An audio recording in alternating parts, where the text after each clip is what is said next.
All right, ladies and gentlemen, welcome back to episode 134 of the Mike to New Haven podcast. If you have not checked out the previous episode, which was the first show of 2022, that was with Brian Ross, the former longtime investigative reporter for ABC News and NBC as well. He's now at the Law and Crime Network. So it was a good chat with him. Hour flew by. He was great. So if you want to check that out, please go do so. So now to episode 134. As I said, this is going to be the continuation and the first volume in 2022 of what is the miniseries, The Best of the Bravest, interviews with the FDNY's elite. This is going to be volume, hard to believe, volume 9. This is now going to be volume 9. And my next guest for volume 9 dedicated a quarter century of his life to saving the lives of others. He joined the FDNY in 1977 at a time in which trial by fire was taken literally in New York City. A veteran of the Bronx, during which he spent 7 years as a member of Engine 50 and Ladder Company 19, it was in Queens in which the bulk of his career was spent as an 18-year veteran of Rescue Company 4. His service not limited to just the 5 boroughs. He's an original member of Urban Search and Rescue Task Force 1, an elite rescue force comprised of emergency specialists from both the NYPD and the FDNY, lending a hand to cities and towns struck by disaster, not just across the country, but even in some instances, as we'll be discussing tonight, across the world. For Volume 9 of The Best of the Bravest, interviews with the FDNY's elite, we welcome Mike Milner. Mike, welcome. How are you? Thanks, Mike, for having me on. I'm almost half the age of your episodes. We're getting there. For having me on. I don't know how intriguing, top-notch, or quiver-shaking answers I'm going to give you, but I will do my best. Absolutely. Well, listen, we'll have some fun. So the first question is always an easy one. Where'd you grow up? I grew up in the 50s, rabbit-eared TVs and fireplace. I had chickens in my backyard. I lived in Jericho. Actually, I lived in quote-unquote Mutton Town, which is supposedly an elite area where everyone has 2 acres. But my father bought the cheapest home in the most rich area. So he was smart, and I kind of picked up on that in my later years. So that's where I started. I had a pretty good life. Mom was good. Dad was good. I had a sister, Kathy, lives out in Indiana. I had dogs and cats, and I'm so old that 2 sides of my parents' 2-acre property was an old estate. And I remember they used to have fox hunts, and they used to have the trumpet and the guys in the red with the black helmets and the horses and the regalia. It was like watching Robin Hood almost go by. So it was a great childhood. There you go, out in Jericho, out deep into the Long Island. So Where did the bug to go into civil service first bite you in your life? You know what? I don't think there ever was, and I'll tell you why. It's a long story. We got time. I think some of it, it's a composite of a few things. One, my mom and dad were pretty active with us as kids. They either were involved with Cub Scouts, Girl Scouts. My father was assistant coach for a Little League. I had a fairly good-sized baseball diamond in my backyard, and he pitched to like 10 kids would come over, and we'd have a pickup game, and it was pretty good. I had a short left field, but it was a lot of fun. And then we had an Army Nike base down the street. I'm so old that we used to have RFD, Rural Farm District delivery. So my mom and I would once in a while walk about a mile to get our mail. They finally got mailboxes. Kind of were brought up to civilization. So a couple of the Army guys, and they were cool guys. Our streets wouldn't be plowed if it wasn't for the Army guys, because they had to keep the Nike site open. All right. So anyway, that was part of it. And then I think what happened next was I joined the Jericho Volunteer Fire Department in, I guess, 1970, because some of my friends did. And then I was dating a girl who was still in high school, Lucille. I won't give last names. And her father, Irving, was a CPA. So I was going to Nassau Community College at the time, and he says, "Hey, Mike, I just want to give you some great advice," which it turned out to be. He says, "Mike, take a civil service test. This is a backup in case things don't work out." So I happen to be a volley. Okay, I'll take the test, and the rest is history. Greatest advice I ever got in my life.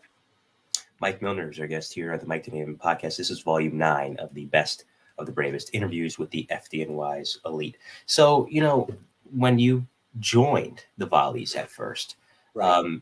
It's a different time, of course, and there's a lot to learn because the environment's different. You adjust depending on your environment. what kind of common runs was it? Well, back then, what kind of runs was it common to go on back then? Actually, at that time, believe it or not, uh, we had a couple of abandoned estates, big townhomes, houses, however you want to call them. I did have a lot of fire activity, so I had a little confidence, a little background experience. Uh, None to compare with what would come in about 7 years after I joined the Volleys.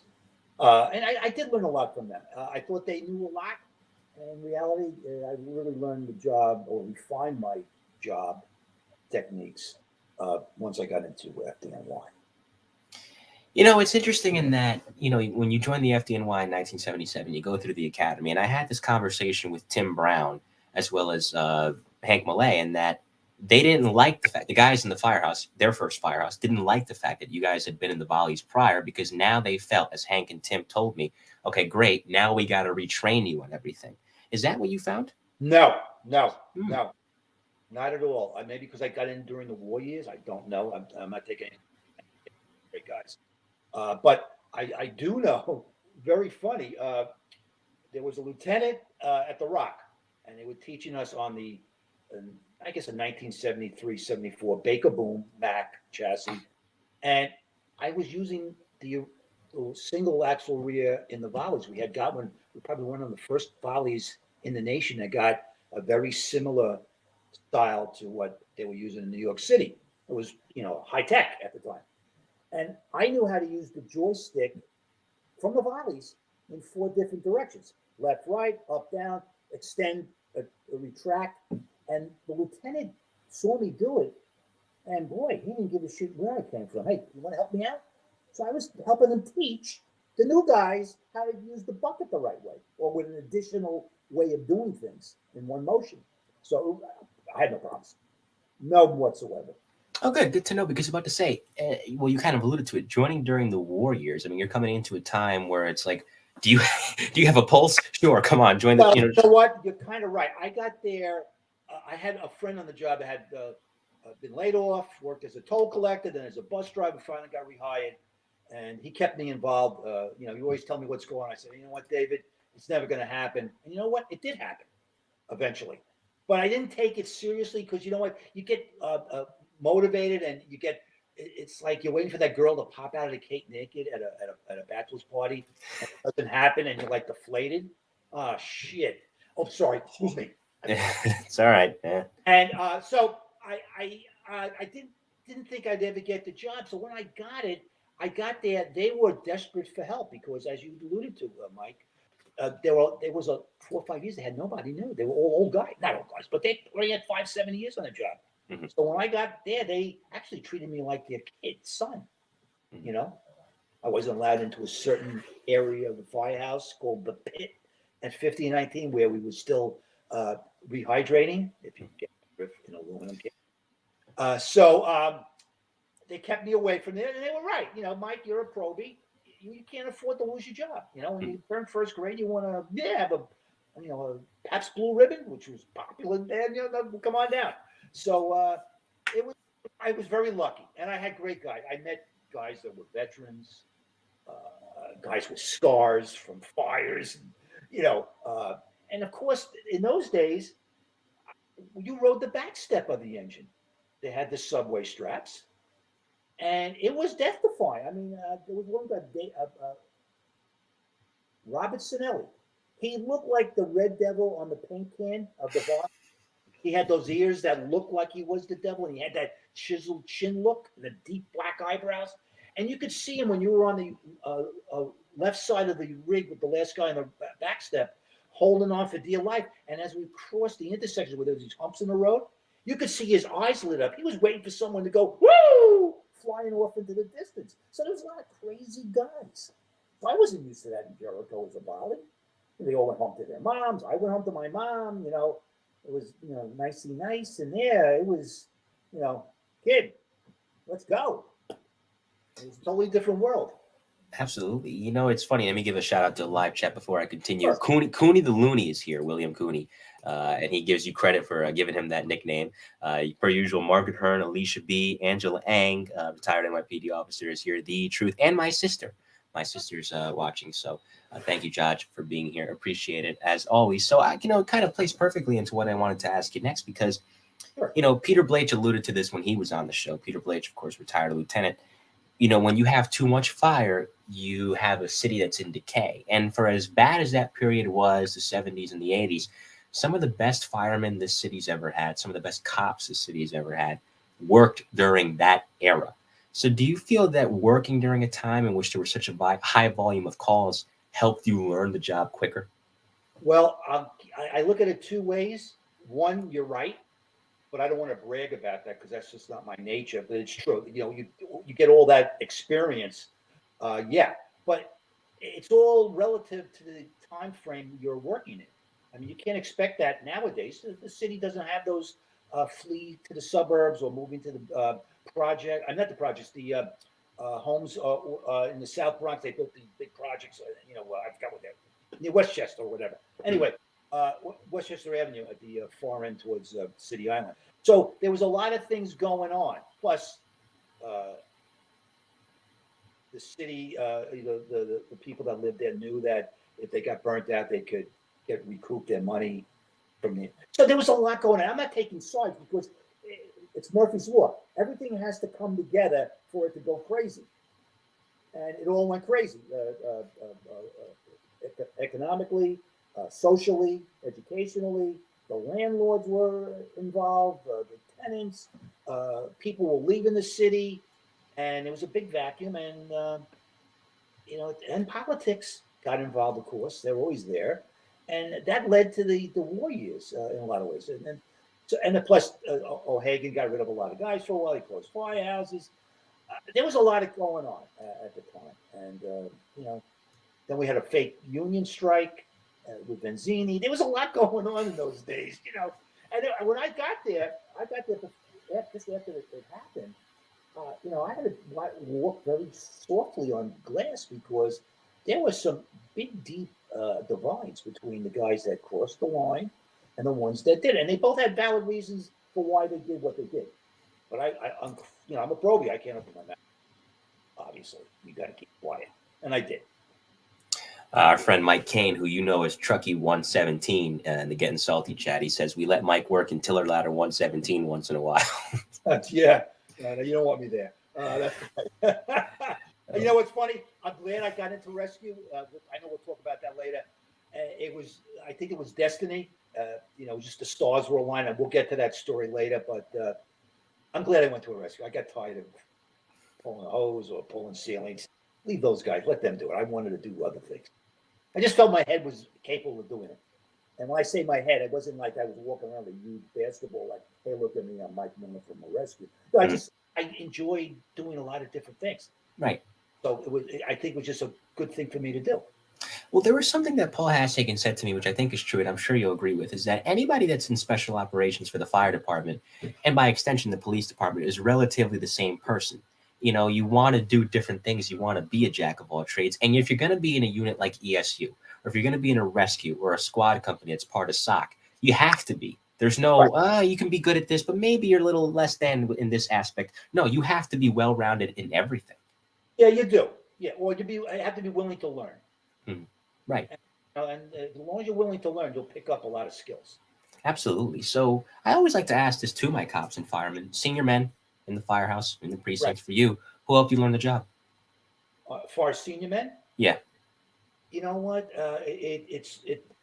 I think I was very lucky. I think everybody, when I first got the 50 engine, was really out to help me. I mean, there were some guys that didn't want to give the knob because traditionally you don't give the knob to a new kid. But I had bosses that said, the only way he's going to earn it is you got to give it to him. The days, things are changing a little bit. And I just had some great bosses, great guys to teach me how to use the nozzle properly. I had my first fire, I think the third or fourth tour I was there. Mm-hmm. And I kind of think I'm maybe a little better at certain things because 50 and 19 didn't have a large first due response area. We had a much bigger second due response. So, a lot of times I was always above the fire, either with knob or with the truck. So I didn't get a lot of first do work, but I had a lot of second idea of how to operate properly. There's two prongs to this question I want to ask you, and that's, you know, there's different buildings for New York, obviously. The buildings in Queens are different than what they are in the Bronx and Manhattan, and so on and so forth. If you're working at a high rise, it's a lot different than a taxpayer. Knowing the makeups of the building, even if you don't do a lot of building inspections, I should say, still, you do have to have a general knowledge of what types of buildings these are. What kind of buildings were around back then where you worked? I'll be telling you the truth. We didn't have a lot. I'll regress a little bit and say we had holiday inspections when I was in the truck. Mhm. We had one building. Mhm. Everything was burnt out. Wow. There was a lot of just empty spots, or the same building burning 20, 30 times. I did have a little private dwelling experience. I had a lot of project fire experience. And I did have a lot of 6-story walk-ups also. Mhm.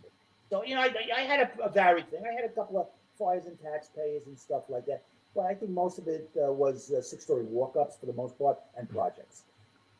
You know, and the other part of the question is, Go ahead. Sorry, I didn't mean to step on you, No, Mike. go ahead. I was going to say projects are probably one of the top killers of firefighters. Why is that? Poured concrete, they're fire retardant. If the wind gets in there because they leave the apartment door open, it usually blows in one direction and you're trapped. There's a lot of guys that have died over the years because of that. Circumstance, not any poor fire techniques, but people leave the windows open or they blow out due to the heat and whatever, and the doors left open. I mean, Left Rack City in Queens was a perfect example of a lot of bad fire because the doors being left open. So I always found projects a little dicey. Plus, you're up 18 stories, and maybe you're lucky you're only on the second floor. You can jump and hopefully you can get out of a walk-up or a private dwelling. But I found projects pretty scary. I don't blame you. You know, the other part of the question is, I don't know how often you would find yourself on the roof. Given you were in a ladder company, this is what I want to ask you about. I was on the roof a lot. Okay, so this plays perfectly into what I wanted to ask you. When I had Hank on, he explained it so well about the duties of a roof man. And for those of you that haven't seen that 2-part special, go back and watch it. It was great. But for you, yes, okay, when you get up on the roof, check the stability of the roof, look over, see if there's maybe something that the guys on the ground missed. But on the way up there, what are you looking for? It depends how I get up there. Mm-hmm. If I get up there by ladder, sometimes I would take an adjoining building and walk up. And that way, if it's the same type of building, you have a good idea what you're dealing with below you. Or I took the tower ladder up, or a ladder, mostly with 19 truck. It was an aerial, so you're climbing with all the gear, And even in those days, a lot of times we even use a saw. We used the pike axis, which I swear, I think that's one of the best tools a roof man can carry to this day. Mm-hmm. Pike. It does a multitude of things, and it really can cut through a lot of heavy wood, which are still around in certain parts of the country. And you can open up. It's nice to rely on mechanical saws and electric saws, but they have a tendency to break. Every night tour, everyone's starting up all the tools. Hey, Chief, Captain, I know you did, Mike, but you know what? It cracked out. And then that's making sure it worked at the start of the tour. It doesn't mean it's going to work at the end of the tour. Right. But have the right tools: a hook, pike axe, a roof rope to bring up, all that kind of stuff. You got a good shot at getting it done. It may take you a little longer, but you can get it done. And that's another lost art. I don't think they teach that anymore, where they go back to the basic caveman technique. Hey, this is what you do. Like if you didn't have a cell phone, what do you do? This is what you do when you don't have a store or whatever. Here's how you do it with a pike axe, hook, and you can get it done.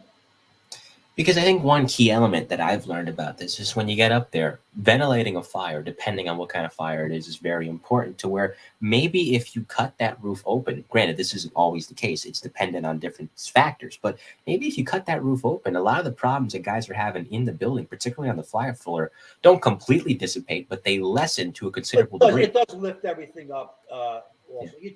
Yeah. Everyone says coordination. That's not always that easy. When you're on the roof and you got multiple engine and trucks talking to a chief, and they're stepping on each other. The thought that you're going to get it perfectly set up, that the line's going to open up as they force the door, and you open the roof up, and everything lifts like a Hollywood movie. No. Okay. But also, if you can't get the roof open, get the bulkhead open. At least it removes all the heat and stuff from the hallways. Give people a chance to get out. So, you have options as a roof guy. You're not just dedicated to getting the roof. If you get something else open up, that's what you do. So, Mike Milner is our guest here in the Mike Milner podcast. This, of course, like I said, is volume 9 of the Best of the Bravest interviews with the FDNY's elite, one of the 3 backbones of this podcast, 3 mini-series that we have. Of course, one on the bomb squad of the NYPD, the other on the emergency service unit of the NYPD as well. 1984, 7 years in the job by this point. Well, 14 years of fire experience in total, counting your time with the volleys. 7 years with the FDNY. When the opportunity to go to Rescue 4 rises about 40 down. There's 5 rescues throughout the city of New York, 1 for Manhattan, 2 for Brooklyn, 3 is the Bronx, 4 is Queens, 5 is Staten Island.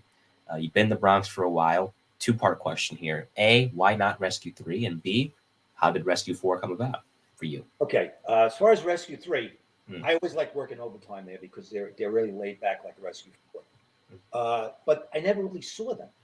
They were at the time always on the roof. I really didn't always see them, so, and they weren't, I don't want to step on anybody else, but there's a lot of other reputations, other rescue companies that aren't really cozy with the companies they respond with. But I wasn't like that. I didn't learn that in the Bronx. Rescue 3 was a bunch of gentlemen. We were in Rescue 4. And I think the reason I gravitated to Rescue 4, they were the original hazmat. Okay. So I had been, anytime I get, and it's had nothing to do with thinking of going to Rescue 4, but when I was in the volleys, whatever trip out of town, out of state, I grabbed it. And a lot of it was hazmat training because it was a brand new blossoming industry. And there was one guy, still alive, Ron Gore, out of Florida. I think it was Tallahassee, or St. Augustine. He was, and he's still teaching, the guru, the guy you go to. So I went there with the volleys. I met guys from Rescue 4 there. And they got to know me. We had, was I drinking beers then? Yeah, maybe I was. And we hung out and did our thing, and they liked me. They got to know me. And then I guess in 83, they were coming around to all the divisions promoting what they could do. We could stop a propane tank leak. We can do this, blah, blah, blah. And they came to the firehouse, and they saw me. Hey, Mike, how you doing? Hey, what's it put in for Rescue 4? You kidding me? No, come on, put in for it. So I put in for a meeting with Captain Meehan. He must have been he looked like a lurch. He had to be about 6'8". No sense of humor whatsoever. And I got a story on that one too, but and I'll tell you after I said it. So I went for an interview, and it was an onion skin. I got there in June, and I think by September I was a legitimate member. Usually when you're on onion skin, you stay. And the rest was history. Now, at the time, about 3 months later, after I got assigned to the company on the Department of Water, Captain Meehan brings me upstairs. Mike, can I talk to you? She goes, what's the matter, Captain? I can ask you a question. And at the time, we had this program, the PLMA, Preventive Leave Abuse, Medical Abuse. And I'm from the Bronx. We were a big union, so you tapped out. That's what you did. Whether it was for overtime or creating overtime, or you just, if a senior guy or the union rep told you, Mike, you're tapped out. Yeah, no problem. So I was on I guess I ended up on the P. I must have been over abusing it, but I ended up on that preventive leave medical abuse thing. So he goes to me, Mike, how come you didn't tell me you were on the PLMA? I said, that's quite honest. You never asked me. And after that, he never bothered me again. He just looked, I didn't ask the guy, so I can't fault him. I didn't ask the question. So it's just a cute little story. He didn't have a sense of humor, and he never laughed. So I got a laugh out of it. I thought it was pretty fun. So I got there, and I loved it. And you got to understand something, too. I never did 24th. So there was a little wear and tear driving, I'd say 4 days a week, either 2 days and 2 night tours over a period of 7-8 days. I just I was single most of my career, so why do I want to work 24s? I didn't want to get away from my wife. So I just did regular tours. So going to Queens was kind of the right thing to do because I didn't have to go over a bridge 7 days and hit traffic and drive for 3 hours. I only had to drive for 2 hours, and it was great. So being there at that time, it's interesting getting to a rescue company. For my listeners that don't know how it works, and I think it still works this way, it's not like when you graduate from the academy, okay, here's where you're going, here's your firehouse, or here's your precinct. You have to interview with the captain of that company, whatever rescue, and this goes for all rescue companies in New York, to be there. You're handpicked by the captain. You're not just assigned there. So you get in, and that's great. But as a newbie in a rescue company at that time, given the reputation of rescues in New York and what they do, did you feel like a pro B all over again? No, they were pretty good. Okay. Matter of fact, some of the guys there, I had more time than they did. But there was a lot of young guys my age, a lot of older guys. Some of them, Owen McKenna was the chauffeur. I guess Owen's got to be 85 now. I still talk to him and his wife. I had a few others I still talk to from those days in the early 80s and late 80s. And they were really good guys. They would bust my chops, ask me questions, make sure I knew what I was doing or I knew what to say as far as the correct answer. But it wasn't malicious. It wasn't intentional. Just, just picking my mind, and I had no problem with that. It was great. I had a great time. I had to get my power cord. I would say because I'm going to lose you. And I don't want to lose you. No, that's fine. I'll entertain the audience in the meantime. I'll give a shout out, of course. Mike Kane, thank you. You'll be on the show soon. Mike, of course, former fire marshal. Angela Ang, The Truth, Maui Swift. Quick promo to say that on Thursday, I'll be having on Alex Dennis. She's a former news anchor in New York. She's now out in Nashville, Tennessee, so be on the lookout for that. I'll promote it more at the end of the show. But thank you for being here. And, of course, another exciting episode I'll be promoting as well at the end of the show for this Friday. But for now, this is Mike Milner. This is Volume 9 of the Best of the Bravest, interviews with the FDNY's elite. And I thank you all for being here with me on this Tuesday evening. Mr. Milner is making sure he doesn't lose us right now. Come with me. No problem. And I have some photos that I'll be showing momentarily that Mr. Milner has been nice enough to share with me through the years.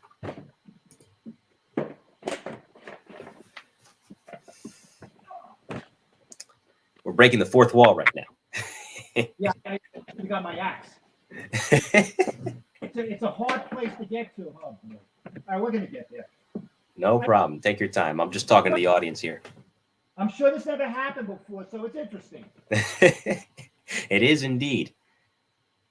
Thank you for the compliment, Alicia B. And to my sister. Yes, I try to dress dapperly, if that's even a word, for this show here. Oh boy. And a quick plug to say, please subscribe to the YouTube channel, MC's Audio, if you're not already. And you give this video and all other videos for that matter a thumbs up if you would be so kind to do so. Let me get another plug. Hold on, please. No problem. Ah, yeah. Only me. If you want to ask me a question, for those of you in the audience, fire, or Mike a question for that matter, fire away. I'll be happy to to do that. Mike Kane says it's going to be a hard act to follow. I agree with you, Mike. I agree with you. But you'll do fine. You'll do fine. And I have an outline for you, sir, and I will try to get you on in short order. Because Mike, not to give too much about Mike Kane away, but Mike Kane was a fire marshal, so he had the best of both worlds, doing both the law enforcement aspect and, of course, fire service, too. So when he comes on, that should be good.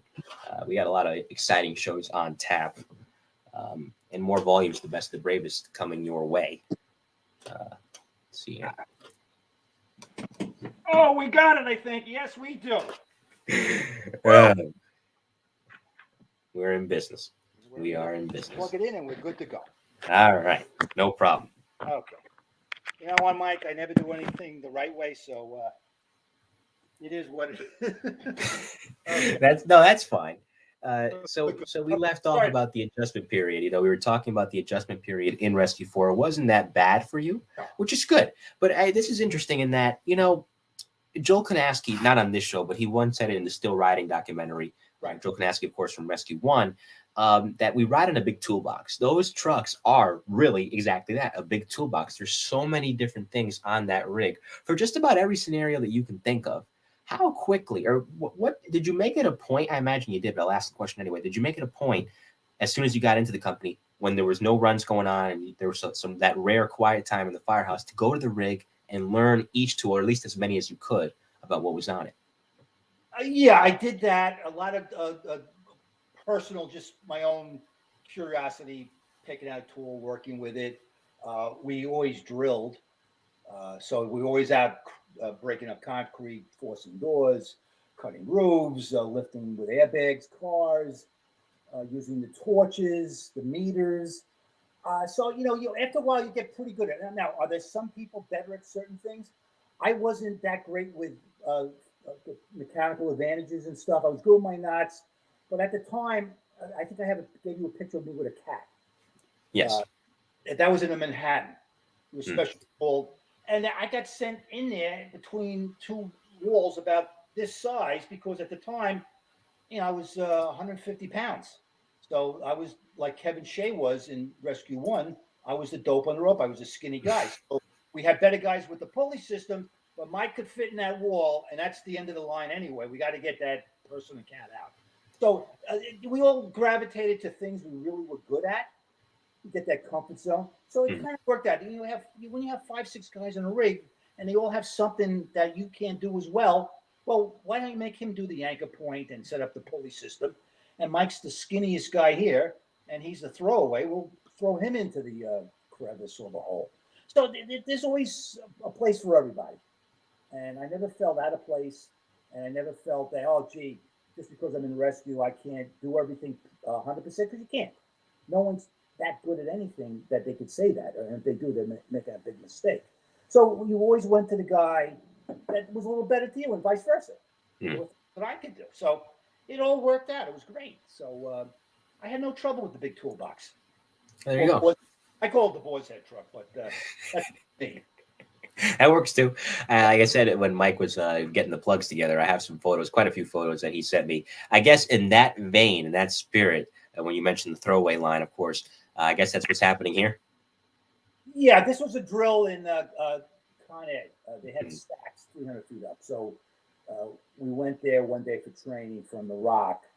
And you know what? I really didn't have a problem with that. The heights didn't really bother me. I had, of course, you had a safety. So that kind of makes you feel a little more at ease. And the guys knew what they were doing, and I enjoyed it. I had the rappelling and all that kind of stuff. I kind of liked it.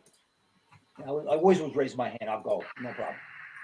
And there you go. I think that it's the willingness, too, that defines a special operations company. Because if you're going to be there, I mean, granted, you have to follow orders. You can't be a cowboy. That's not what the department needs. But there has to be a degree of kind of an alpha male personality, because you guys are heading to the most, in some cases, dire scenarios. So you have to have that degree of bravery and not foolhardiness, because there's technique to it, to be in a rescue company, because that's how, like, for lack of a better way to put it, I guess, didn't tell me if you agree, that's how you survive. Well, you're right. And there was a lot of guys that I wanted to bring over, or I thought, hey, what? And they were comfort where they were, or they wanted to study, or they liked just being in the one firehouse. And there's a lot of responsibility in the rescue. There really is. I mean, I was very lucky. I can't speak to what's going on nowadays, but when I was there, I knew a lot of the deputy chiefs and battalion chiefs. So I didn't have to go rescue 4 to Lieutenant so-and-so. I would just go rescue 4 to deputy chief so-and-so. This is Mike. Yeah, Mike, what do you need? Bingo. I don't think they do that anymore. It was more the cowboy days when I was there. But, I had the respect of them that they would do something because I said it. So that was a pretty cool thing to know you could do. Talk directly to the deputy chief. You didn't have to go through the chain of command. I need this, chief. You got it. It is pretty impressive. Pretty good. Because not that many companies can do that. You have to have some real cachet to be able to do that. Yeah. And I had known guys from the Bronx who got promoted and came to Queens. So I knew a lot of the guys. So it was kind of great. I remember one time I went to the with Brian Hickey. I guess it was about 1999. He was captain, and Nick Mancuso, who I knew as a fireman from 19 Truck, was the deputy commander at 14th Division. So at the time, they were still using typewriters and phone calls, no cell phone. So you can hear the buzz like it was in a press room. Everyone's typing away. The secretaries, firemen on light duty, they were all typing away reports and stuff. So we walk in, and Nick knew we were coming. So Nick comes out of his office. Hey guys, how you doing? And I said, and we all said, I said it, I think first because I knew Nick the best. I said, hey Nick, how you doing? And all of a sudden, the typewriter went silent. You're calling him Nick? Yeah, I know the guy for 20 years. Everyone's calling him Deputy Chief Ben, you know. So I had those little cachets. He had that little upper hand. I'm picturing that right now. It's hilarious. You know, you know, the glass of water just drops. Oh, they were like, you know, and I, you know, but then again, there were a couple of chiefs that wanted you to call them Tom or Bob because they knew you that well. You were, I'm the chief, but you know, I bring you into my close circle of friends. You can call me whatever you want, other than the curse word when you need to call, and that's what happened. It was great, you know, and I still have some of those friendships still to this day because of that kind of a closeness. And those are the best bonds because it's really in jobs like that where those bonds last a lifetime. And it's interesting because Coobs and Lou have talked about this on Getting Salty. And my boss, Bill Cannon, of course, who did 27 years in the NYPD, talks about it as well on his show, Police Off the Cuff, and that you cannot see somebody for an extended period of time. Years can go by. But if you bump into them again, it's like no time passed at all. Absolutely correct. Absolutely. Right. It's a brotherhood. I mean, I only can relate to maybe people in the military when you're either sleeping with them or eating with them all the time. You really get to know the warts and everything else, you know. And I got to tell you something. Some of these guys in all these companies had these great, I mean, unbelievable things. Artists, hunters, you know, animal activists. I mean, all kinds of stuff. Some were Broadway actors. I mean, it was great. Yeah, I go back to something that a gentleman said in Still Riding. I can't get his name, but real thick mustache, thick eyebrows. I think he was in Rescue Company 1. But he says, you know, you're not always going to like each other. But if you're going to be in a company like that with somebody, you better love them a little bit. You know? Yeah. Of course. Yeah, I didn't socialize with all of them, don't get me wrong. But there was guys I did going to weddings and all kinds of stuff. You know, it's like a family. I mean, is everyone close to their brothers and sisters? Absolutely not. No. It just doesn't work that way. You know, you do click intellectually or just on a friendship basis or common interests, and that's who you gravitate to. Right. Of course. So FEMA, Urban Search and Rescue Task Force 1, of which you were an original member. Yes. It originated around the late 80s, early 90s. I'll share some more photos as we go, and you can tell the context behind each of them, including some of that task force. It's a great idea in its face because you're taking the best of the special operations of the NYPD and their emergency service unit and the best of the special operations of the FDNY and their rescue companies, and you're merging them into one elite task force to where, as I said before on the show, if an FDNY rescue guy looks at an ESU cop and says, I need this, this, and this, he's not going to look at him like he has two heads and vice versa. They have the same qualifications. So now you're blending them together, which not only helps the state of New York, as we've seen time and time again, it helps across the country, it helps across the world. Right. When it popped up and when you were offered to join it, tell me about that process for something that is such a good operation 3 decades later. It just, I was at the House Watch, and there was a live feed. I don't think there was it cable yet? Maybe. But there was a live feed from either NBC or Fox or Channel 5. And that was they were showing it. And, you know, we're just looking, and no one really knew anything. And really nothing about the urban search and rescue, because we really didn't have one. We had trained a little bit, but it was like just a very nebulous thing. It wasn't really set in stone by the fire department yet. And all the rescues got a call. And I was lucky enough to go with Terry Hatton and Kenny Mem, both bosses, and myself out of the house. And it did do a little good. I listen, To say there is no battle of the, yeah, thank you very much. There's Terry to the left. Billy, I'll think of Billy's last name. He just died recently of throat cancer from 9/11. Sorry to hear that. He did the logistics. And then behind me is Kenny Manning. And there's me when I was real young. And it was good. I mean, please don't take this personal, because I know my ESU friends know what I'm going to say. There's the extremely stupid unit, rescue units, and we had a lot of battles. And you know, we want to do the right thing. This is prior to the Oklahoma City bombing, but our mindsets were totally different. We worked as a group, 5-6 guys. They work on the run with 2 guys. And if I said to you that they didn't make some errors over my lifetime of watching them and working with them over the years, they do a lot of rushing because they're by themselves. You walk up there like, you know, let me grab your bag, sir, and take you to the lobby of the hotel. We take it nice and slow to the elevator and go up. So we're not under that same pressure. So this is just a little mindset. But what it did do, we made friends. Right. When I was at the Oklahoma City Knick game 2 years ago with the governor and guys from the issue and the FDNY, it was great. We were rehashing stories. I still talk to some of them on Facebook now. I just mentioned to you earlier about Wargo, and I know a couple of other guys, Patty Pogan and a few others, and I still talk to them. I throw darts at them like ESU is extremely stupid, but it's a joke. I mean, come on. We're 65, 70 years old.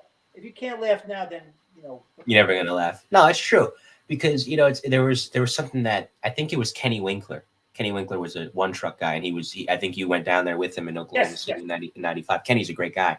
Yes. And it might have been him or John Lampkin, who was a sergeant in Truck One as well. It says, you know, we might have growled at each other and given each other dirty looks on the way to jobs in FEMA.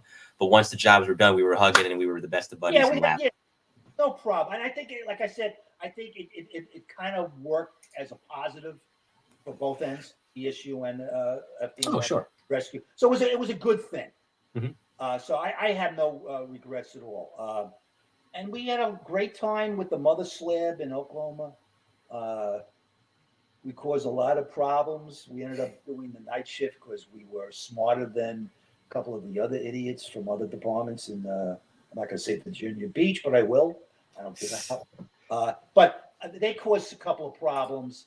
And, you know, Ray Downey held his guns. If this guy says this was dangerous or this was no good or wasn't insured properly, off the pile.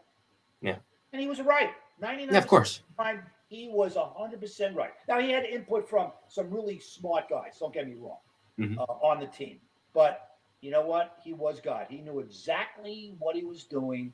And if the guys were telling me the truth, I'd back him 100%. And that was Ray Downey. For my listeners, Ray Downey's nickname, you know, firemen and cops have the kind of interesting sense of humor, sometimes gallows humor. Ray Downey's, the late, great Ray Downey, he was sadly among the 343 firemen killed at the World Trade Center on 9/11. His nickname was God because he had such a command presence that Bob Galleone from Rescue 2 once made the joke, when God speaks, you listen. So he was never called that to his face. He never knew that was his nickname, but that was his nickname jokingly amongst FDNY circles. Yes. He also had another nickname. And I don't really know all the details. Bob Galleone could probably tell you more. Well, there was one guy, Mike Esposito, who died on 9/11, called him Dutch. So do some digging, Mike, after the show's over. That in a forward for another show. But it's that was his other nickname, and only 1 or 2 guys ever called him Dutch. Oh, they had to really know him then. Yeah, they had to really know him. All right, so I'll ask Bobby. I'm trying to get Bobby on the show for a while now. Hopefully, good guy. Yeah, hopefully I can get him on. So let's go through some of the photos. I don't want to let these photos go to waste because you sent me so many of them. But whatever you want to show, I'll bring you up to speed. Yeah, no, of course. So let's go through some of them here because they're interesting photos. What's happening here? Okay. All right. Of course, Gallo, Fireman's Unit, there's a little like cartoon caption. Chief Burns, whose son is now the captain of Rescue 4. Yes. Hated rescues.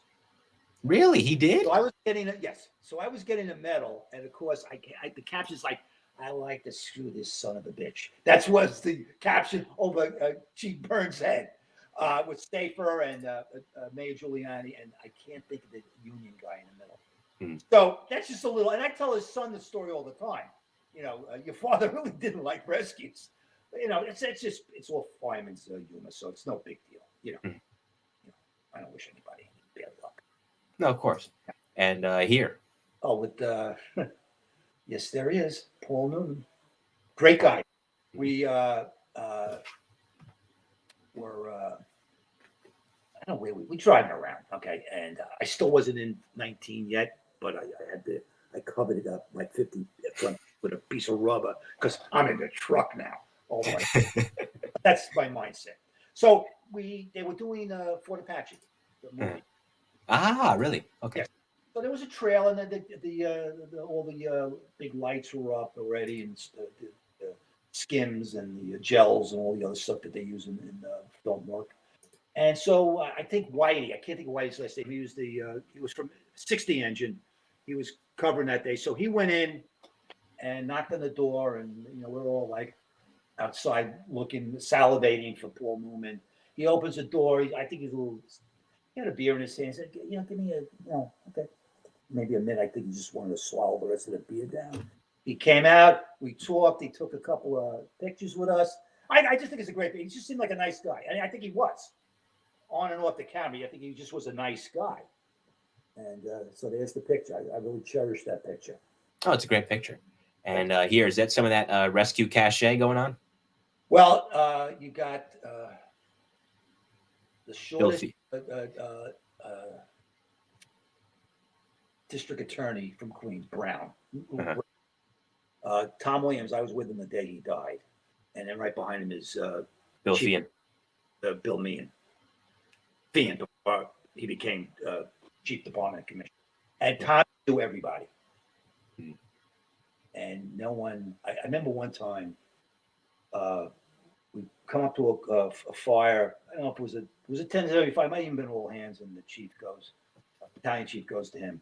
Just stand fast, Tom. Chief, we don't stand fast. Either we go to work or we go home. I said, Lieutenant, you're standing fast. I said, no, I'm not. Men, we get back on our rig, take off. And the chief called up. Tom had a few words, took the rest. Tom had a lot of weight, was well respected. He was from 108, a lot of experience. Great guy, a man's officer, no doubt about it. Great. I'll show one more photo, then I want to talk about Tom a little bit. And this is with Howard Safer. Yeah, I got a special glass, which is in the bottom corner. I liked him. Like you said earlier, a lot of PD guys didn't like him, but I found him to be a refreshing change of pace. He was an outsider. He had different thought process. He didn't take himself seriously as fire commissioner, which I liked. He was like a regular guy. A really nice gentleman. Yeah, he's still around. He's 70. He's in his mid 70s now. He's pushing 80. But the thing about him is, for those of you that are not from New York or are not familiar with the department's history for both the NYPD and the FDNY, Howard Safer is the former FDNY commissioner and NYPD commissioner. He served as fire commissioner from 1994 to 1996. And then when Mayor Giuliani at the time was beefing with Bill Bratton and forced him out, he then appointed Howard Safer, who was a former federal agent and had law enforcement experience, as the 39th NYPD commissioner, which he served in that role until he retired in August of 2000. And he did it. Well, listen, crime to his credit kept falling under him. But if you talk to NYPD folks that worked during that time, they'll just say that he followed the model that Bill Bratton had in place. And he got a little more uptight as PD commissioner because it's more of the fire commissioner. And tell me if you agree with this. Yes, it's a big responsibility, but it's less cutthroat because there's not that much of a public profile. Especially now these days, everybody's looking at what the PD's doing. Yeah. But not the FD so much. You can kind of fly under the radar as the FDNY. And you don't take it home with you. Right. You go home and now you're not kicking the dog or beating up the wife. You're going home and acting like a father or a boyfriend or a girlfriend or whatever. And you go and when you go back to work the next morning, the clock starts again. Yeah. With PD, even to this day, all my retired cops they're cops 24/7, even if they're retired. Yeah. It's just it's a virus in a way. It just never leaves. It's there forever. And that's not a bad thing, but that's what they got to deal with. Yeah, of course. Of course, and you know, it's kind of like the old saying, I'm a Yankee fan, once a Yankee, always a Yankee, once a cop, always a cop, because, you know, even the little things, like when you go into a restaurant, you sit with your back to the wall, you don't sit with your back facing the door, things like that. Of course, I understand it completely. So Tommy Williams, I've heard you talk about this with Kevin Kluber before. You and Fat Daddy, when you guys were at that convention out on Long Island, Right. 1991, it was a fire that he died in the line of duty in. Yes. Tell me about that fire, and tell me more about Tommy Williams. It's a lot going on, but like I said, he was all rescue for firefighter. Whatever they did, he backed them up on that. Very knowledgeable, knew everybody. Like I said, he knew Attorney Brown, he knew the mayors, he knew the chief of department. He was real close with Fian. He knew everybody. Came from a lot of great companies. His brother Robert was a BC in Queens and some other spots. And just a great guy. So it was, I guess around 9:30, 10 o'clock, get a call for a fire off of Grand Avenue. And, we said there's a couple of companies, and not in the immediate area, but maybe second or third. We've got to be careful. They're not as someone we would count on to get things done. And I really didn't have anything to do with what the outcome was, but just something to keep in mind. And most of the companies, if they're coming in, they know who they're dealing with as backups. Second due engine or third due engine. They know who's good, who's better, who you gotta maybe, whatever. So we got up there, and Ron Weedman, who was in rescue too, the guy that got burned, retired because of the burns from rescue too. He was a buff that night from Baldwin Volunteer Fire Department, so he was on the rig. So we go, and we're going up to the second floor. They was already coming through the roof, and it was looked like it was a furniture store on the first floor. Second floor was showcase windows. They're like these 8-9 foot tall windows with a very short sill. Keep that sill in mind in the back of your head. So we go up. I'm the irons man. I was always the irons man with Tommy. Anytime he worked, I was the irons man. So I just said to him, there's a lot of heavy smoke coming from the treads, big, thick brown smoke. I got it, Mike. We go upstairs. Didn't look that bad. It was hazy. The fluorescent lights were on in the hallway. Some of the guys went to the third floor where the apartments were on the fourth floor.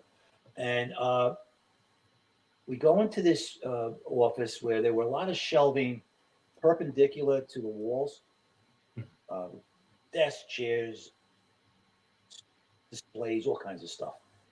So at the time, it didn't look like it would become a serious issue, but it became a serious issue because once, for some reason, something happened, it banked down. I couldn't see. It was getting real, real hot. No visibility. There was a faint light in the hallway because the door was still open. Now, I'm assuming that this is what happened. Tommy, I think, saw the light of the street lights, thinking that was the hallway. And let me just backtrack a little bit. So he gives a mayday, Mike. He gives a mayday, fucking something, and he gives a mayday. So when Tommy said that curse word, and I only use it now because that's what he said. And when an officer that you respect gives a curse word like that, not the S word, but the F word or something really sinister, when he's saying it, there's a problem. So he said it, gave a mayday. I gave a mayday. He said, Mike, find the window, which I did. And you can see in the safety photos from Larry Hadman, who's the chief at the time, you can see where I was using the Halligan to chip away to find the window, which I couldn't see. So when I broke the window, all the smoke, because the wind was coming out of the south, it was a little rainy night, and it only made it worse. But he saw this light, Tommy. Now, I'm assuming, because he wasn't near me, that he thought that was the hallway light. Probably could happen. I mean, it could have happened to me. I could have been switched with it. It would have been me dead. So I told Larry Hadd, I said, I remember the shadow going by me. Don't know what it was. Don't know if it was a person. But peripheral vision, I saw that shadow. I didn't hear anything. I got out of the window. I'm hanging on like a cat. And I don't want to exaggerate second story height. I don't even know how high.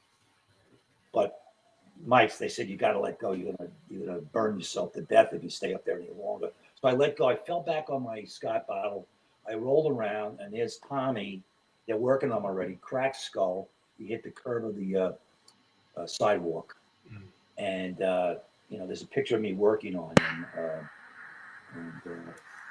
It wasn't a good sight. It wasn't something I think people have that in the back of their mind, firefighters, that it could happen, but never to me.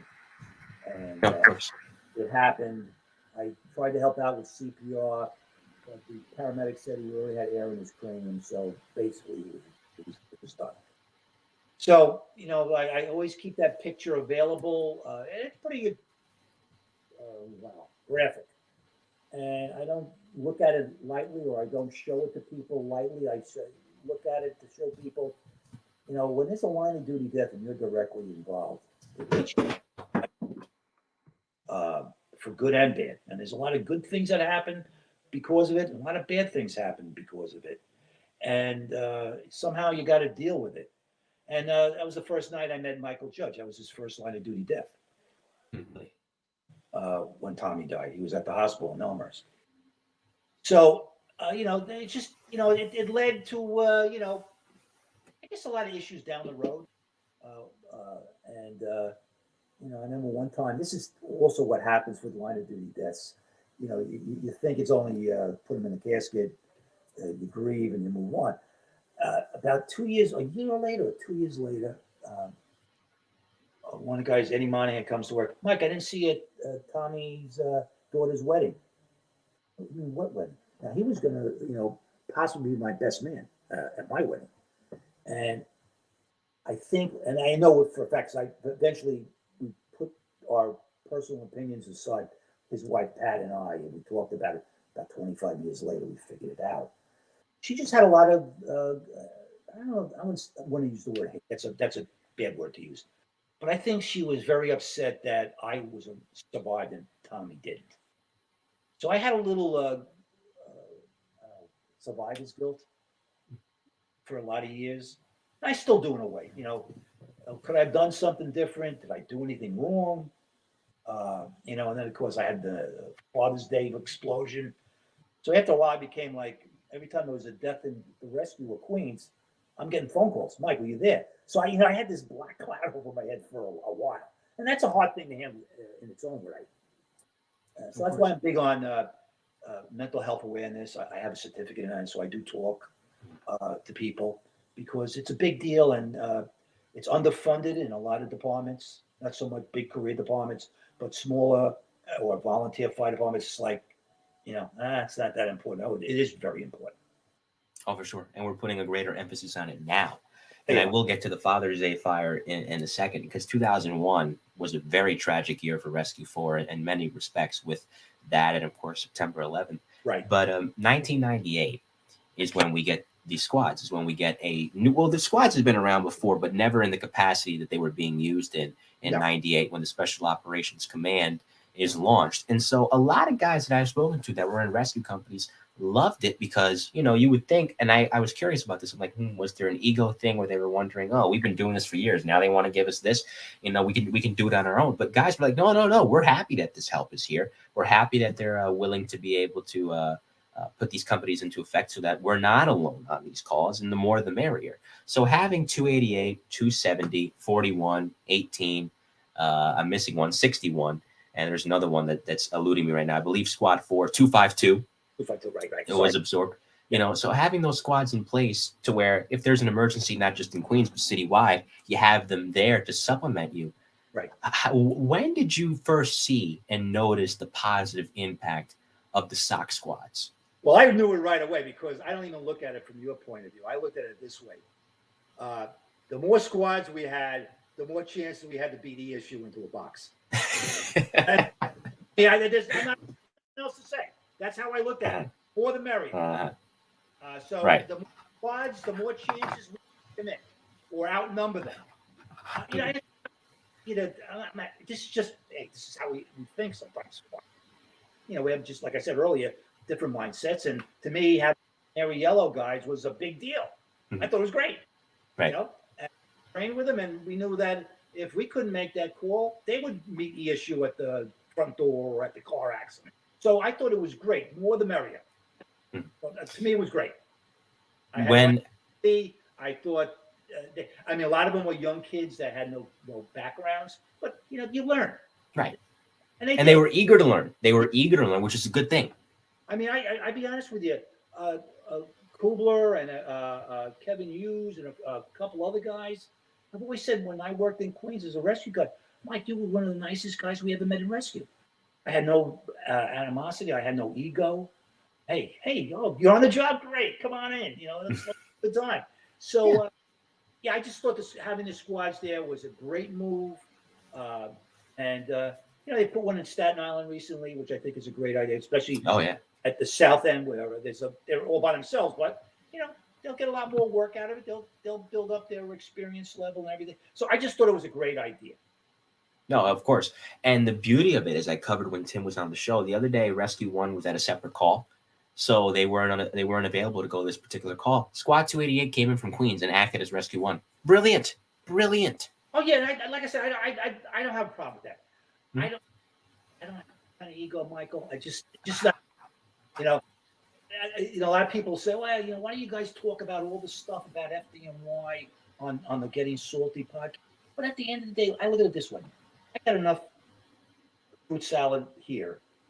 On television, I was on basically a show on Dateline with Brian, whatever his name is, right after 9/11. So I mean, I've had plenty of media exposure, so I don't need any more. But at the end of the day, there's a lot of great stories, a lot of great firemen, a lot of great heroic situations that they never got a medal, they never got anything out of it. And you know what? Damn it, I'm telling their story. So why lose it to history when you could get it out there, whether it's your show or anybody's show, and tell them, hey, this is what happened. This is the beginning. Because I think you do the audience a disfavor by not showing all the warts, everything else, and the good times. I mean, if someone's going to make a valued thought on me as Mike Milner, then I got to tell them the good and the bad, the ups and the downs. Because if I don't, I'm only giving one side of the equation, and that's not how you're going to be able to judge me. You're going to judge me on the total package. What I did wrong. I agree completely. And that's really the vein of this show, because especially, after last year, I was kind of sitting around 2 years ago now. I keep forgetting we're in 2022 now, so I have to say 2 years ago. That's really the vein of the show, because I was sitting around, I was reading these fascinating stories, and I tell this story often. When I graduated, I got many gifts when I graduated. I'm thankful for that. One of the gifts, because I've been wanting to read this book for a while, was a book on the bomb squad, where ABC News spends a year in the bomb squad. These men are very humble, much like the FDNY rescue guys. They don't make a big deal of what they do. They just prefer to do it and move on, and they treat it like another day's work. But the stories are so incredible that I said to myself, oh, no. If I can help it, we're getting this on the record. Yes. Because has it been told in a book? Yeah. Has it been on television? Yeah. Still riding, I watch at least once or twice a year. But long-form conversations like this, where the filters, or most of them at least, come off, that's the best way to do it. And you know why, Mike? Because we are flesh and blood. Mm-hmm. Okay? I'm not Paul Newman or someone else on a television show. This is the real skinny. And, I think, like I said, I just think it's important that people know the entire package of your job, because it's not always that easy. I mean, did we spend a lot of time doing nothing? Yeah, that's what firemen do. Yeah. They train, you can't. There's quiet days. That's good. Nobody's in peril. You can't train 6 hours. Come on. That's just, I mean, you'd go to the Rock, there'll be probies like this, sleeping, because it's a long day. Mm-hmm. So what do you want to get? Would you rather get 2 or 3 good hours out of a rescue guy and then take the rest of the day? All right, let's go out for dinner. Let's pick up the meal. Let's have a good time. Let's go diving as just a fun thing. Or, I must have went to 20,000 bodegas and delis all over Queens to get the best sandwich. Or go to the Jackson Hole Diner for a good burger. Allegedly. Yeah, or Starbucks. Well, see, we weren't alleged because we were 10-8. So we had the entire city. So if we were in Rockaways, the chief wasn't going to go, why are they here? you would assume they're supposed to be there. If I had a regular company and I'm in the Rockaways, something's wrong. Right. So it just was great. My thought process was always, I never took it seriously. There were a lot of guys better than me. I enjoyed that kind of atmosphere in rescue where you could do whatever you want and it was promoted. I was the funny guy at work. And I think I got pictures of me dressed up as a leprechaun or something. I don't know. And I have a bra on in one of the shots. But, I like to have fun. It was a lot. Listen, I had a lot of bad times. So that was one of my therapies to keep, my ticker going properly. Yeah. So I like to have fun. And I even made fun of myself. So that was never an issue. But I liked having fun. So, that's just my nature. 2001. That, like I said, that year started off fine, and then around June, everything from June forward was just not so fine. Oh, it became a totally different way of life. I mean, I was thinking before I came on, I was going to say, you know what? And prior to that, when I would have retired, you know what? You have a party your last day during the job, that went out the window. The guys time to go. Brian, Harry, and John. Yeah, that was a tough fire. When you hear Mayday and then you're flying through the air and then you land on. I actually probably landed on top of it because the walls blew out. That was a tough day. It wasn't supposed to happen. It's Father's Day.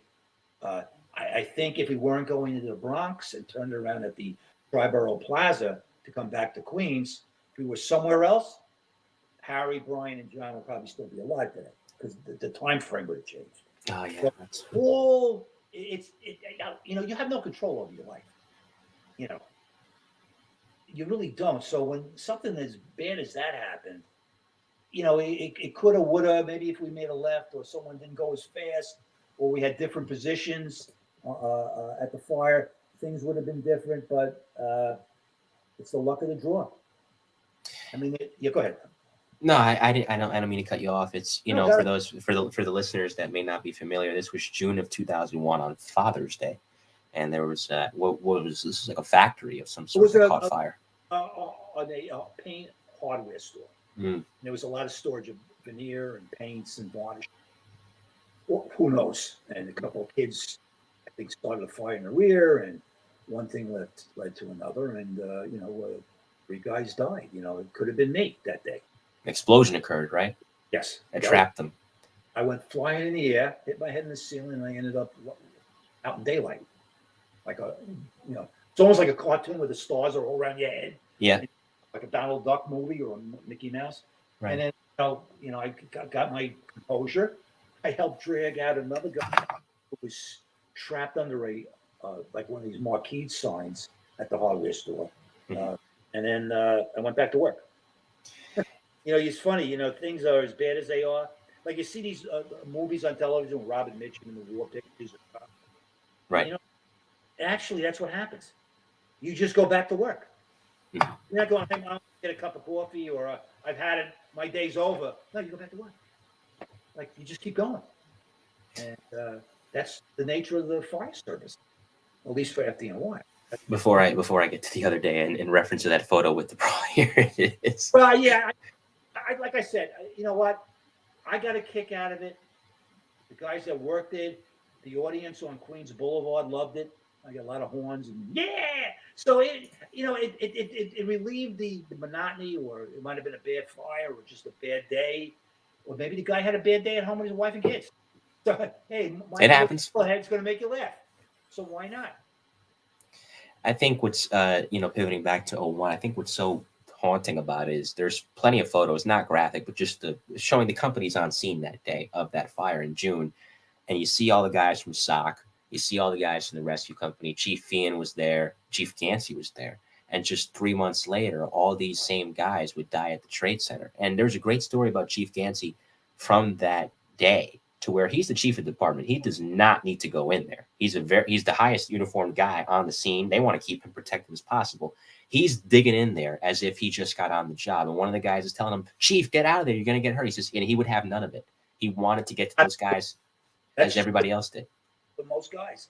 And if I could tell you sort of a sad story, but this is another reason I'm into working with people with PTSD and mental illness.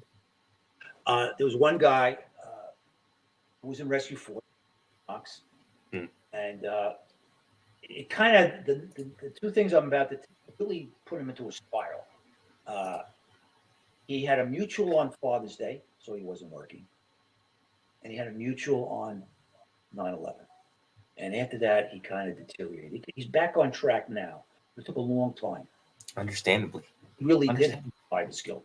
2 times I do a mutual where I switch doors for the guys in the audience and girls, and it could have been me. And twice he beat the Grim Reaper. So there's a lot of things going on, and I'm sure he's not the only one.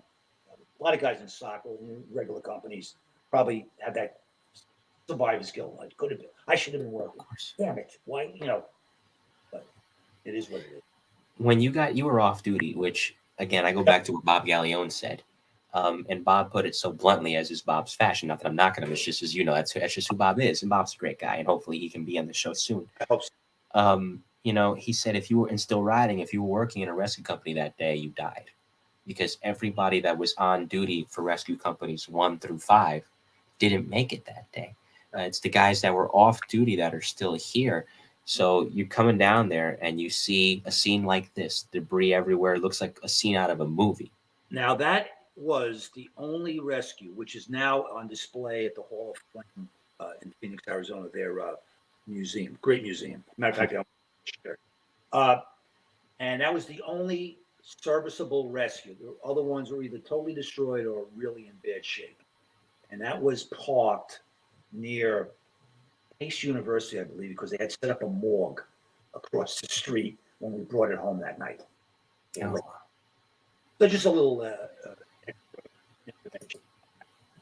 And it's sobering because this is the truck that so many heroic men took their last ride on that day. I think Pete Brennan was on that truck. Pete Brennan was covering from Squad 288. And I met his brother Vinny in Arizona, where he's retired. So I learned stuff about Peter I didn't know, because he was a short timer in 4. He wasn't even assigned yet. So I knew his brother Vinny, and I learned a lot. There's a lot of guys I didn't really know that well. Harry I knew real well. Can I tell you a funny story about Harry? Please, sure. So I think you have it listed, a couple of funny stories. Well, 2 of them with Harry, believe it or not. All right. One time, 96, March of 96, March of 97, my first year anniversary.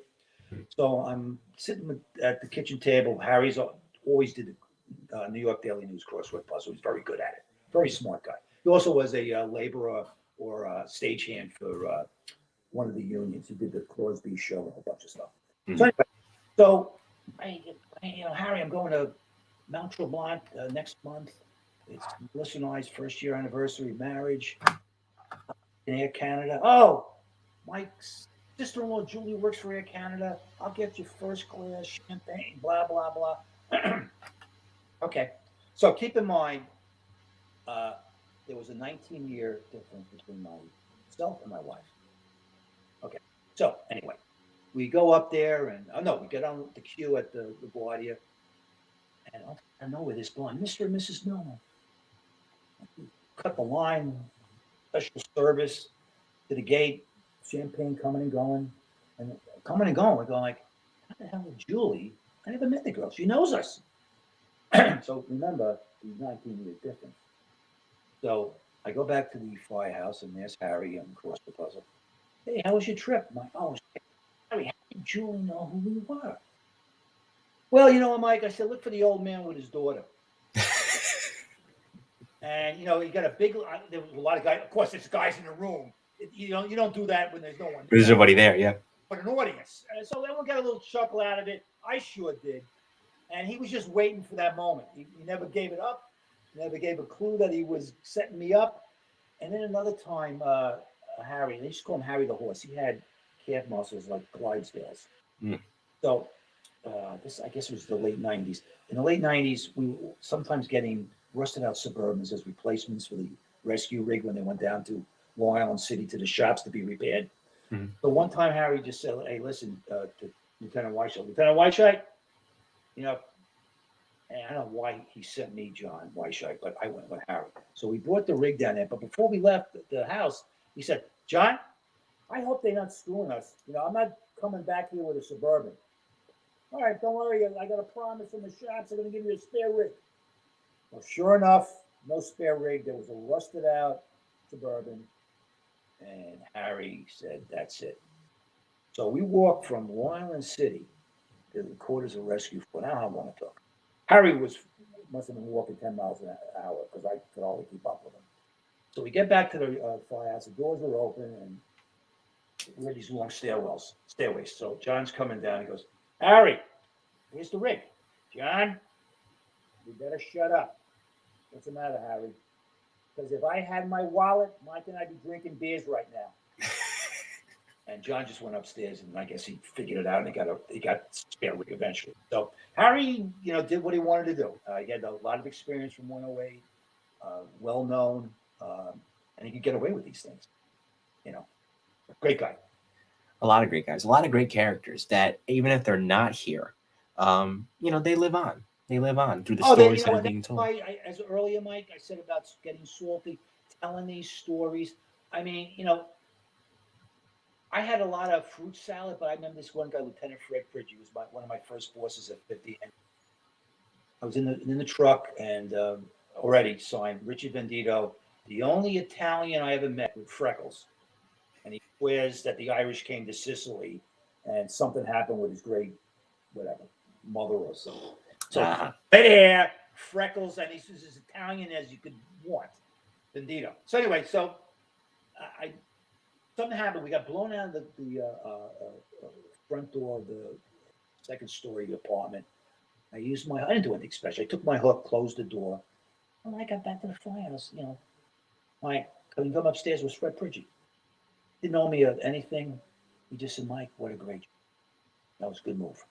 So some of that kind of accolades that are private are far superior than going to meet the mayor or chief. I had so much respect for him and all that. It's just, there's those little things in life that are far more going to stay with you in your gray matter than the awards. It's that personal, hey, nice job. That just sticks with you forever. Dave Weiss, who another funny one. Yes, who I would have loved to have seen on Getting Salty. Yes. So we used to, fool around. One of the funniest guys I ever met in Rescue One. And I got to admit that in some of these rescue companies, they're not too funny. They're over the top, and that's fine. I'm not that guy. Neither was Dave Weiss or Mike Esposito or Harry Ford. Gallione sometimes a little too stiff, but we all do our own thing. So I'm not complaining. Just my observation of life. So, like I said, it was refreshing to have Dave Weiss in Rescue One because he was all laughs. Yeah, no, of course. They're all wearing the shirt, and they all look like they're ready for the chief to walk in, and he can't less. Dave. It was, let's have fun. He was himself. Yeah, great guy. He was himself, and because he said something one time in The Bravest, where at the end of it he's like, just what you said. A word of praise from our brothers, and I'm quoting him directly, is worth $1 million for a job well done. That line, even as someone that isn't in the fire service but is a buff with a capital B, that I can't tell you how much that line has stuck with me.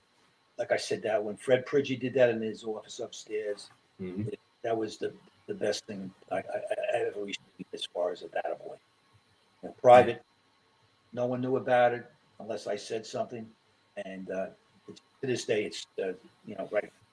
Yeah, and you know what? Because it sounds cliche, but with police and with fire, especially in a city like New York, in which anything can happen at any time, give that attaboy because you don't know. They could go out on a call and they might not come back.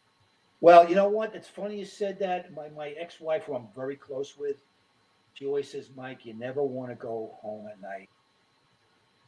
It's true. Because to your point, Michael, they could be gone the next day. They had a bad fire, someone dies, and you had an argument with somebody, and you can't forgive because they're not there to talk about it. So I try to avoid those. It's happened to me, but I try to avoid them. You're 100% correct. One more thing I want to hit on, and it's been a great conversation with you. The time has flown by, and I appreciate you being here. Before I get to the concluding segment, is You left in 02. Okay, so let's say that we didn't have that tragic year in 2001 with the Father's Day fire and 9/11. Do you leave anyway in 02, or do you stick around a little longer? I think if it wasn't for for 9/11, I might have stayed. I mean, I got to be honest with you. I had no desire to retire. I would have stayed, but I had already had my mind was getting chipped away because of what was going on in my life at work with all the death and destruction. It was planned. I mean, my kids when I retired were only 2 and 3, so it opened up a whole new world. I mean, I have to admit, by retiring with a very nice pension, 3/4 tax free. I'll be open about that. And Social Security, it opened up not anything extravagant lifestyle, but it gave me the opportunity to be a real stay-at-home dad. Go to all the games, go on road trips to the Grand Canyon, Mexico, and I have a great relationship with my son because of that. So with all that sorrow and death and destruction, it gave me a really heads up on being a better dad. So I always tell guys, I mean, there's no excuse, especially if you're a fireman, that you can't make a game or you can't do this with your daughter. Find the time. Because you never know. Find the time. Don't work a second job all the time. Make sure you're at that softball game for the girl or the basketball game for the guy or play for the guy or whatever. Make it there because you never get that time back. Never. Because they grow up so fast. Yeah. And now they have good memories. Of course. I blink. It feels like yesterday I was like 6 or 7 years old, and I blink and I'm 22, about to be 22. It's just, it does fly. It's kind of weird, but you have those memories that you like. They're the best. You know what? It's funny about getting old. My wife's my ex-wife's father is 80. Howard lives in Florida, and he forgets and all that. And I just tell her, I said, Melissa, I know we're only 20 years apart, but I'm not 46 when I married you, and you were 27. I'm 70 and you're 51. There's a big difference now. I see the changes in my life. Physically, I'm in pretty good shape. Well, I've slowed down. I'm 70. I'm not 60. My mind, I have a giant calendar right below where we're speaking with the computer with everything I do, so I don't forget. Not that I need any special formula to remember things, but I still think reading the New York Times 3 days a week and other print out thing. Yeah, you're laughing, but all my I read the Times too. I just read it online. I have an account with the Times. Friends go, how do you read that? I say, I got to tell you something. I've been reading the New York Times since I was in high school. Mm-hmm. Okay, I only get it on weekends because that's when the bulk of the really interesting science pages. Yes. So, and it's thick, and I could spend the whole day, and my kids used to laugh at me.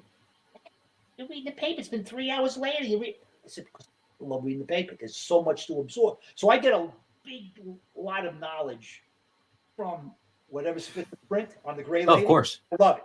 Of course. I'll tell you before we get to the concluding segment, when Mike Lupica is a friend of mine, he was a guest on this show, the great daily news writer. And I told him this because I hope there's a photo of this somewhere. My sister's watching, so she can verify this. I was blessed to have my great grandmother in my life for 11 years. Not many people could say that. My great grandfather's still around. He just hit 85. And we used to go to the local supermarket here in New Haven.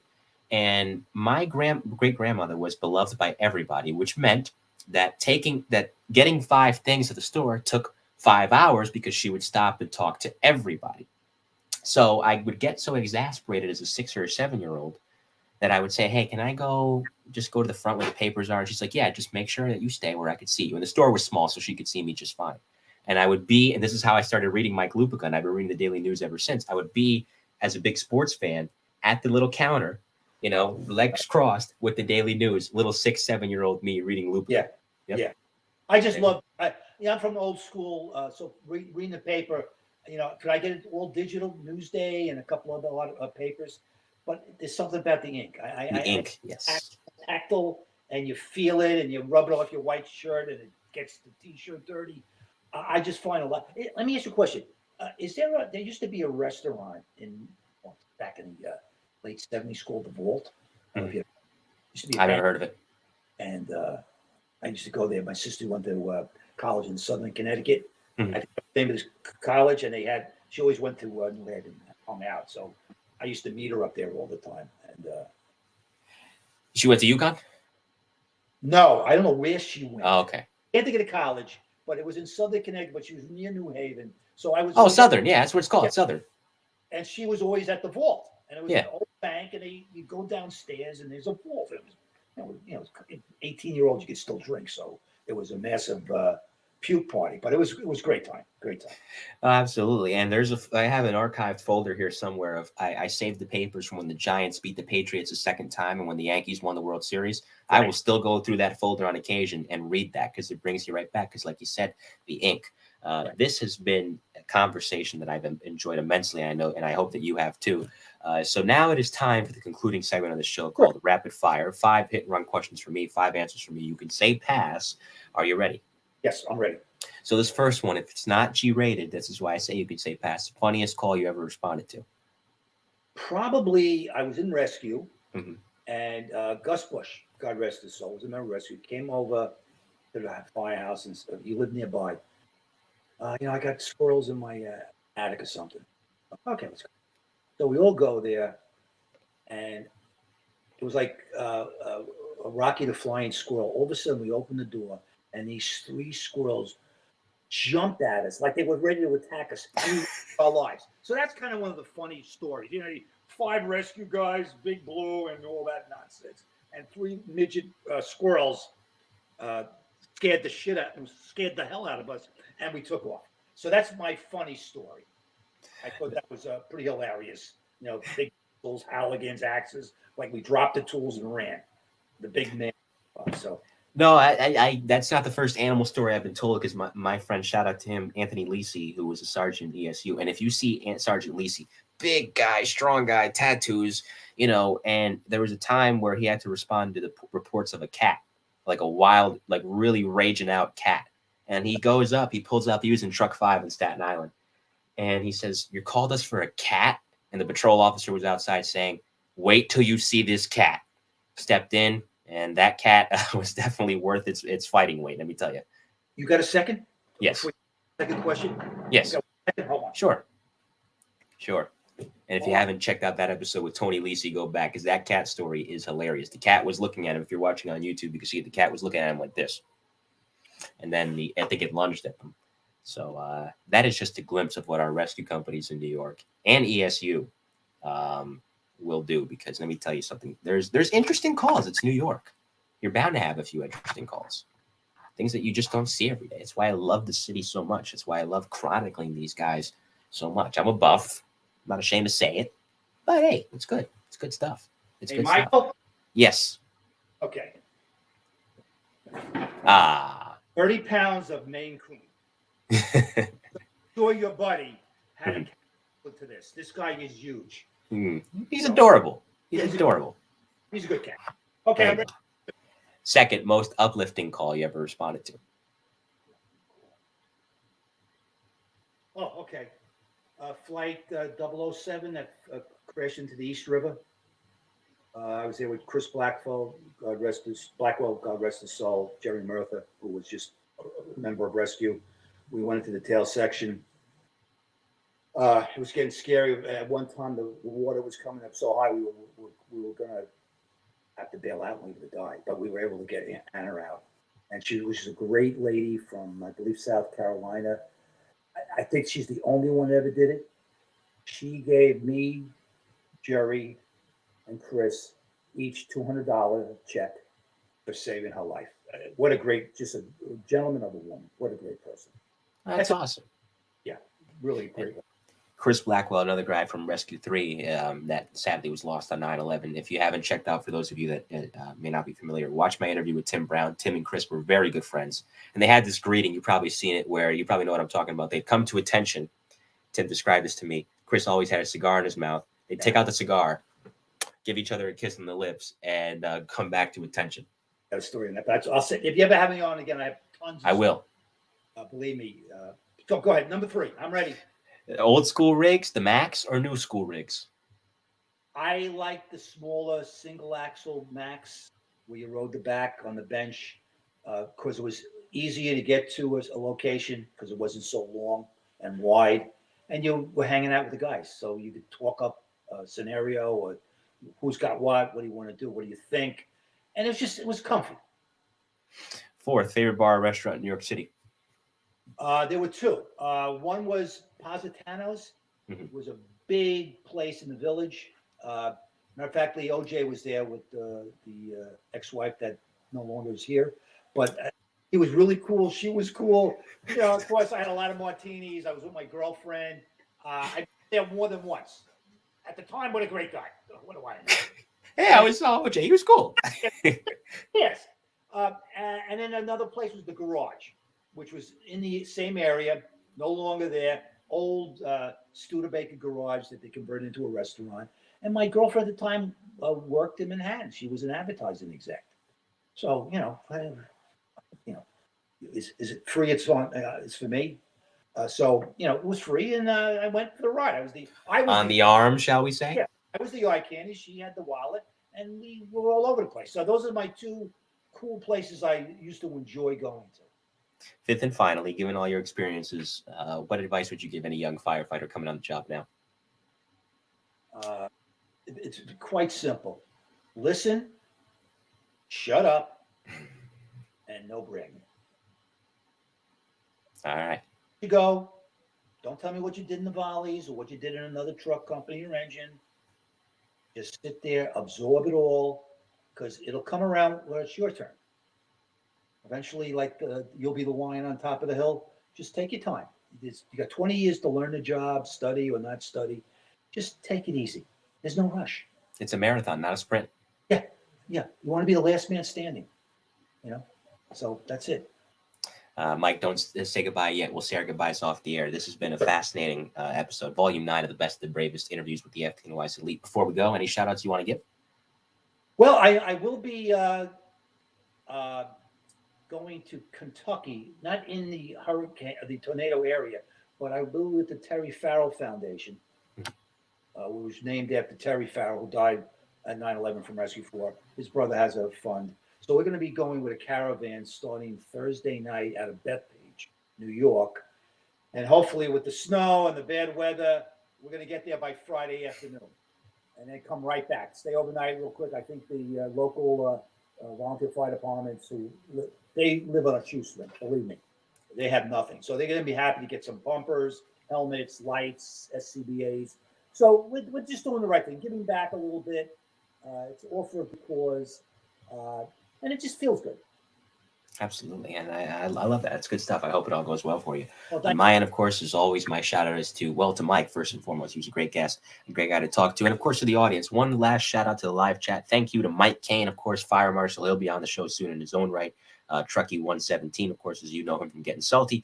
Angela Ang, Alicia B, my sister, Jailene Michelle, thanks for being here. Margaret Hearn, The Truth. Maui Swift was here as well. Appreciate you guys as always for your support. And even if you didn't comment tonight, if you watched, I hope you enjoyed the show and thank you for watching. Coming up on the Mike the New Haven podcast, two very, very fascinating shows. Thursday, she was a former news anchor here in New York. She was on Channel 2 for quite a while. She's now out in Nashville, Tennessee. Very interesting lady, originally a Tampa native, but she's the daughter of two New Yorkers, and her name is Alex Dennis. She's an Emmy Award-winning news anchor. She'll be here Thursday at 6 p.m. Eastern Standard Time, live on YouTube and LinkedIn. And Friday for Volume 10 of The Best of the Bravest, he's the current chief of the department for the New York City Fire Department, of course, and that is Tom Richardson, who Mike worked with very closely. As a firefighter. That's how old I am. So. And he's now, of course, the highest-ranking uniformed firefighter in the FDNY. Great guy. Very much looking forward to talking with him. So in the meantime, everyone, take care, stay safe. And on behalf of Mike Milner, this has been the Best of the Bravest interviews with the FDNY's Elite. We will see you next time.